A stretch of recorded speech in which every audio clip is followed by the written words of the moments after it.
Hi, good morning. This is Laura Truex coming to you from Chicago, Illinois. And thank you, Sadhu and Father Noel, for inviting me to share my conversion story with you guys. I have spent a fair amount of time thinking about conversion stories in my own work and ministry, and have read William James's work, The Varieties of Religious Experiences, several times, and it is inspiring and strengthening and expanding, I think, to consider how people come to faith and not just a conversion story, as you guys have probably already realized, but multiples, right? There's so many iterations of conversion. So here's mine. Um, I have to back up, kind of start from the beginning very briefly. I want to keep this to 15, 20 minutes, but I'm from Central Florida. I'm a fifth generation Floridian. And that means if you're an American, then you may know already that that is the buckle of the Bible Belt down there. And the area of the country I grew up in had lots of little signs, sometimes handwritten on pine trees and things saying turn or burn. That was kind of the milieu, that was the air I was breathing down there. But I did not come from a religious family. In fact, my father was very adamant that religion really had no place in the modern world, that it was a wonderful mechanism for helping explain things that now science was explaining for us. So we really didn't have much of a need for God and an outside deity or anyone to worship beyond the human experience and kind of the possibility of the human person. So that's how we were raised. But at the age of 16, I had an experience where I went to a tent revival, and it was on a night in July, hot as Hades in Florida. Um, Pastor who had come into town for a week to do a 1 week every night preaching session. He set up a tent in the parking lot of now a defunct old department store called J.C. Fields. And I still remember that evening. I was 16 years old. I'd gone in with a friend of mine, and the minister said, if you don't know the Lord Jesus Christ, then the only thing separating you from hell was the chair you were sitting on. So that was my first introduction to God, was knowing that I would be in hell if not for the chair I was sitting on. Um, welcome to this Christian God of love. Um, that night, I came forward. I accepted Jesus into my heart as my Lord and Savior. I spent easily the next 7 or 8 years being swimming in that pond. I was that person that was going around knocking on doors during spring break to invite people to Jesus. I was the person who kept a sin chart on my refrigerator, where I would met out punishments for myself of things that when I examined my life every night. So being selfish, talking foolishly, even not usually using my time well. All those were things that I had a punishment for because I wanted to prove myself worthy. Remember that text in Thessalonians, prove yourself worthy unto God. So that's pretty much what I did for the first several years. I had a couple of kind of meaningful experiences in that window.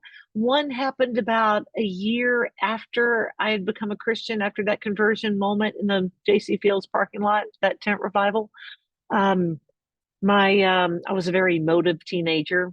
I don't know if that comes through, but I had bought one of those big green padded Bibles. It was the Living Bible. It had just come out, you know, the Bible in our language, vernacular.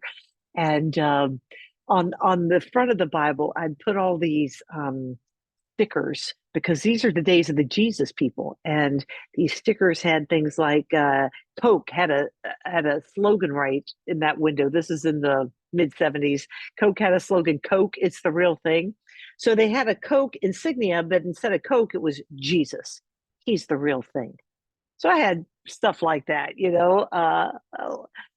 Anyway, um, about a year or so after that moment, I had written in my diary, and I'd written all these prayers, and I'd written all my hopes and dreams, and my father had been very concerned about my attraction to Christianity, and particularly about this church I was going to, which was pretty much in the vein of that tent revival guy.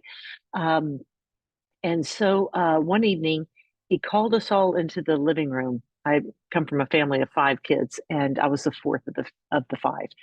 He called us all into the living room, and he had us all stand there, and he had me stand in the middle. And he opened my diary and the flap of this Bible, and he started to read aloud some of these very adolescent things that I had been writing. And I stood there feeling very embarrassed, very humiliated, and kind of waited. Actually, I know inside I was thinking this is going to be like an Elijah moment. You know, I'm being tested, and just like Elijah was being tested as he was on the run from the evil Jezebel, there is going to be a salvation moment here. And you know, Elijah, I mean, there's the chariot of fire and all the rest of it. Well, I didn't get any of that. Didn't get any, you know, ravens feeding me by the brook and nothing like that. No, nothing happened. There was no salvation coming from the hills. It was just a humiliating moment. And for my dad, and I know that this story makes him just sound horrid. Um, Dad could be pretty mean. He was kind of a mean guy, but more and beyond that, Dad was really concerned that I was kind of checking my brain at the door, and was doing whatever he could to try to shake me out of this superstitious nonsense, as he saw it. Um, the fact that I wasn't miraculously saved, the fact that really nothing happened at all except I was really embarrassed, and you know, my siblings made fun of me for a minute, and everything went back to normal. Um, I Something shifted in me that day, and in a healthy way, in a good way. I don't look for God to be the pie in the sky answer guy. I don't look for God to, you know, provide me with all my hopes and dreams. I feel like what happened in that moment was a dad who was in trying to shake his daughter up, uh, a confused teenage girl who was desperate to find a place she could call her own and was kind of using God for that. Um, and as I reflect back on it, I wouldn't say I'm glad it happened, but I would say it was a really healthy thing for me long term. I um I ended up having a very ill-fated marriage about 6 years later. My mid, oh, I was 22, finishing college, and married a man that I had led to Christ. He was a British guy here on a tennis scholarship, and I played tennis and witnessed to him after one of our games, and he ended up becoming a Christian. He's now a minister, actually, in back in England. Um, that was an incredibly abusive relationship, and we were married for 2.5 years before I left. And when I left it all. I left that kind of God. I left that kind of church. I said goodbye to really the world that had formed me, at least spiritually speaking. And I went to worship with the Episcopalians, who could care less whether I was in church or not. They didn't even need to greet me at the door. They didn't never needed to know my name. I could slip in easily, sit in the back, and I could just let the liturgy wash over me. This was another conversion moment, uh, a moment where I felt like these people could have a faith for me. And I started to get this nugget of an idea that faith is something actually I think we pass from person to person. Um, and I've used that image a lot that they had faith for me when I really didn't have it for myself. A few years after that, I'm in graduate school now, working as a speechwriter for the Taiwan consulate, and meet the man who would become my husband. I've been married 36 years. As of today, tonight, we celebrate our anniversary. But when I met my husband Terry in classes in graduate school, I he didn't he didn't care how much of the Bible I read. He didn't care what I believed really. Um, he simply loved me. Full stop, straight up. I didn't need to prove anything. I didn't need to pull myself up by my own bootstraps. I didn't need to be some, incredibly intelligent person. I didn't need to be anything other than who I was because who I was in his eyes was great.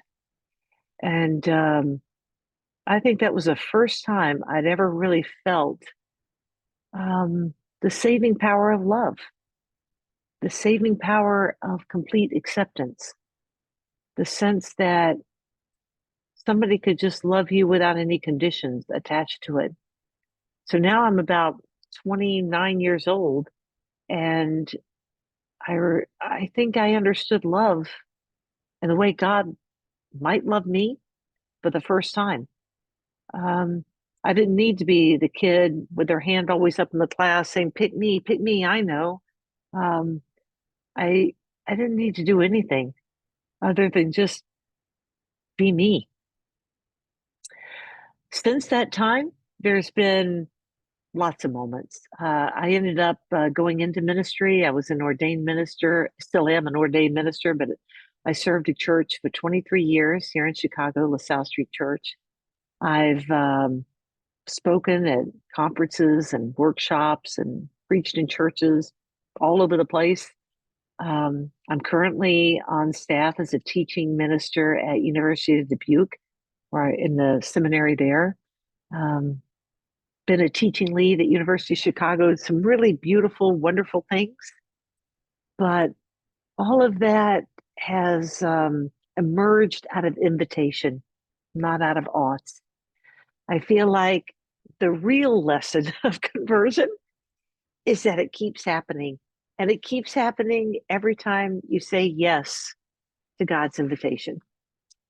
So I've what tribe of Christian am I? I served a progressive Protestant church. I think that's still kind of who I am, progressive Protestant.